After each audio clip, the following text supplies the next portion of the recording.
bonjour Madame la Directrice Générale. Je vous remercie pour vos propos là aussi introductifs.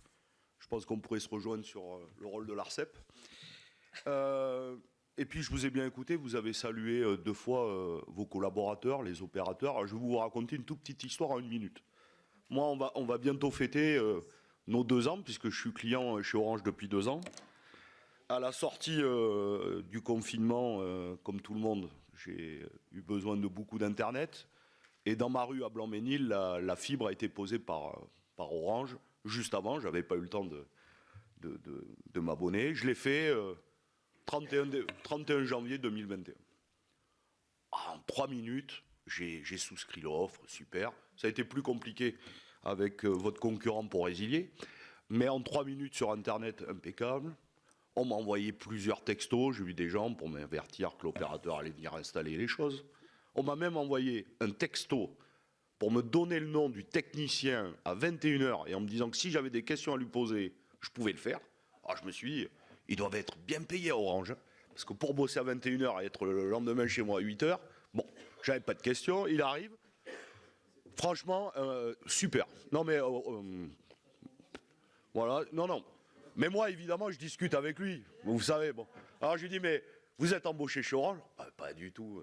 Alors, il n'osait pas trop. Je dis, mais allez-y, allez-y. Vous savez, moi, je suis comme ça, je suis personne, vous pouvez y aller. Il dit, non, je suis un sous-traitant. Ah bon ? Ah oui, mais monsieur Gueux, je me plains pas. Alors, parce qu'il y a pire que nous. J'ai dit, ah bon ? Pire que être sous-traitant ? Oui. On sous-traite les cas les plus difficiles. Pour vous, c'était un cas identifié facile, le câble était juste à tirer avec le poteau en face, mais ceux où ils sont galères, on les donne à un autre sous-traitant, et eux, ils ne sont pas payés à la journée, ils sont payés à la pièce. Donc, quand je veux dire ça, pourquoi ? C'est qu'à un moment donné, chaque fois qu'un libéral me parle, il me dit, allez, dans les télécommunications, c'est formidable, la libéralisation, ça entraîne à la baisse des marchés, oui, mais à quelles conditions aussi de destruction d'emplois. Et alors, je vous passe le détail d'une personne qui est venue sonner à mon portail 3 heures après, et je dis, mais vous êtes qui ? Ah ben moi, je suis un sous-traitant embauché par le sous-traitant d'Orange pour vérifier que tout allait bien. Je dis, bah bon, mais tout va bien. Et même le soir, j'ai reçu un texto pour évaluer comme Uber si le salarié était bien. Vous voyez, on rentre dans quelque chose. Moi, je n'ai pas évalué les hommes et les femmes sur une application. Et je vous passe, en 2 secondes, j'ai eu un problème Internet le 10 juillet. Alors là, pour avoir le service client, complexe. Ça a duré 3 mois. Qu'est-ce qui s'est passé ? À un moment donné, un technicien est venu.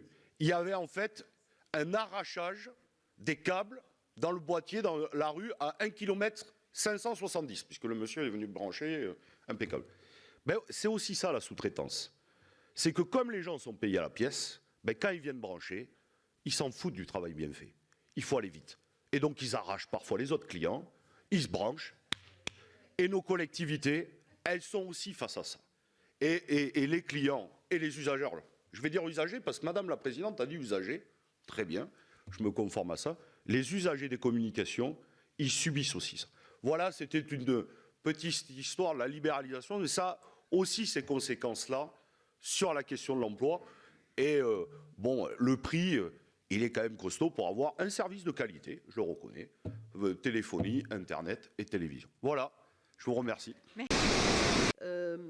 Un point évidemment sur le sujet très global de la fibre, des sous-traitants, de la qualité de l'expérience pour nos clients sur le déploiement de la fibre. J'allais dire, ma première remarque en arrivant chez Orange, avec mes réflexes d'industriel, on va dire, et les enjeux de qualité, c'est que c'est vrai que le déploiement de la fibre aujourd'hui, et je reviendrai évidemment sur tout l'enjeu de filière et les sous-traitants, l'expérience, la qualité du déploiement, on est à des niveaux d'échec, en fait, qui ne sont pas du tout acceptables dans plein d'industries. C'est-à-dire que quand on est à des taux d'échec qui sont parfois jusqu'à 20 ou 30% sur des raccordements d'entreprises, le coût de non-qualité pour l'entreprise Orange est colossal. Alors on a ce sujet-là, nos concurrents ont ce même sujet-là, mais c'est évidemment un sujet économique, d'expérience client, et puis de très très grande frustration pour les techniciens d'Orange, évidemment, qui ont en plus le sentiment de se dire mais c'est pas possible, on sait faire pourtant. Alors c'est vrai que j'ai fait moi-même des visites terrain pour comprendre finalement, et tout ce que vous avez dit est vrai, c'est des sujets sur lesquels on travaille Orange, avec la filière, on a pris des engagements forts. On met en place des mesures. Alors, on est victime de la bulle de croissance et quelque part, déployer la fibre en France en 15 ans, c'était en soi, de toute façon, un chantier titanesque. On a mis 40 ans pour le cuivre, on a mis 80 années pour le réseau électrique. Donc, de faire en 15 ans ce qu'on avait fait en 40 ans pour le cuivre, malheureusement, ça a entraîné de la non-qualité parce que le besoin de main-d'œuvre, effectivement, dépassait largement finalement la disponibilité et la formation. Donc, ça a amené des dérives sur lesquelles on a beaucoup travaillé au niveau de la filière et chez Orange.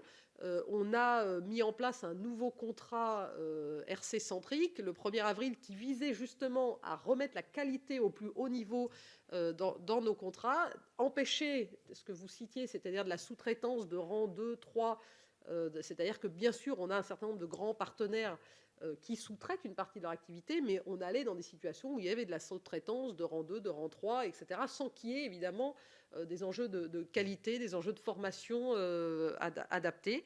Et puis on est dans un modèle compliqué, puisque effectivement, il y a l'opérateur d'infrastructure, il y a l'opérateur commercial, il y a les travaux en zone privée pour le client. Et ce que vous disiez sur la formation des services commerciaux, finalement, pour expliquer aux clients ce qui va se passer entre le poteau qui arrive et qui est l'infrastructure, le réseau d'infrastructure où arrive la fibre, le point de mutualisation, et puis arriver à passer par les gaines pour arriver jusqu'au tableau là où passe le cuivre, c'est des choses qui sont très très complexes. C'est des sujets sur lesquels on travaille. Ça revient à la question que je soulevais dans mes propos, qui vont être comment, puisque évidemment un certain nombre de raccordements sont des raccordements complexes avec des travaux nécessaires en zone privée. Mais en tout cas, on travaille et avec nos sous-traitants et on a mis en place, nous on a renforcé aussi d'une part les mesures de prévention, c'est-à-dire qu'on fait beaucoup d'audits de prévention sur les points de mutualisation. On a investi beaucoup nous-mêmes sur notre infrastructure pour remettre à niveau les fameux points de mutualisation dont tout le monde a vu ces images de fibres plates spaghetti. Et donc, c'est des choses, et les techniciens, c'est pas quelque chose qu'ils aiment faire parce que ça leur prend 48 heures. C'est un travail absolument fastidieux, néanmoins absolument indispensable. Et je peux vous assurer que, d'ailleurs, que ce soit les sous-traitants ou les techniciens d'Orange ou de nos concurrents, personne n'est fier quand ce type de situation arrive. Néanmoins, nous, on investit beaucoup, évidemment, pour mettre à niveau quand il y a manifestement des problèmes qualité.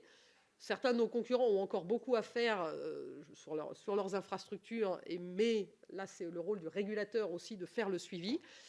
Et puis ensuite, il y a la maintenance dans le temps de ce niveau de qualité. Et là, c'est là où, dans nos contrats, on met en place aussi au niveau de la filière, et ça rejoint la question qui soulevait la question de la traçabilité, de garder à jour finalement les cartes, etc. C'est des sujets sur lesquels on utilise aussi les nouvelles technologies avec des photos avant-après, des vidéos et de la traçabilité grâce à l'intelligence artificielle. Donc il y a beaucoup de choses que l'on met en œuvre qu'on n'a pas pu mettre en œuvre dans l'urgence du déploiement, mais maintenant toute la filière a pris ce sujet au plus haut niveau.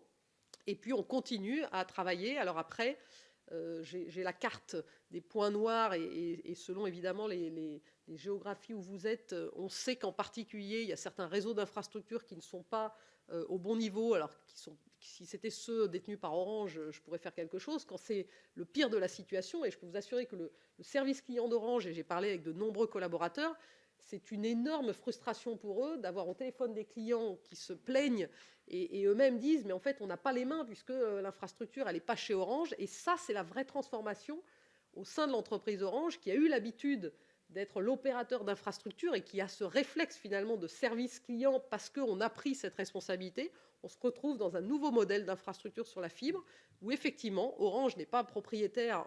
On a 60% des déploiements fibre en France, 50% en propre, 10% avec les réseaux d'initiative publique. Mais dans 40% des cas, l'infrastructure, elle n'est pas la propriété d'Orange. Et donc, on doit gérer cette interaction entre l'opérateur commercial Orange et les opérateurs d'infrastructure.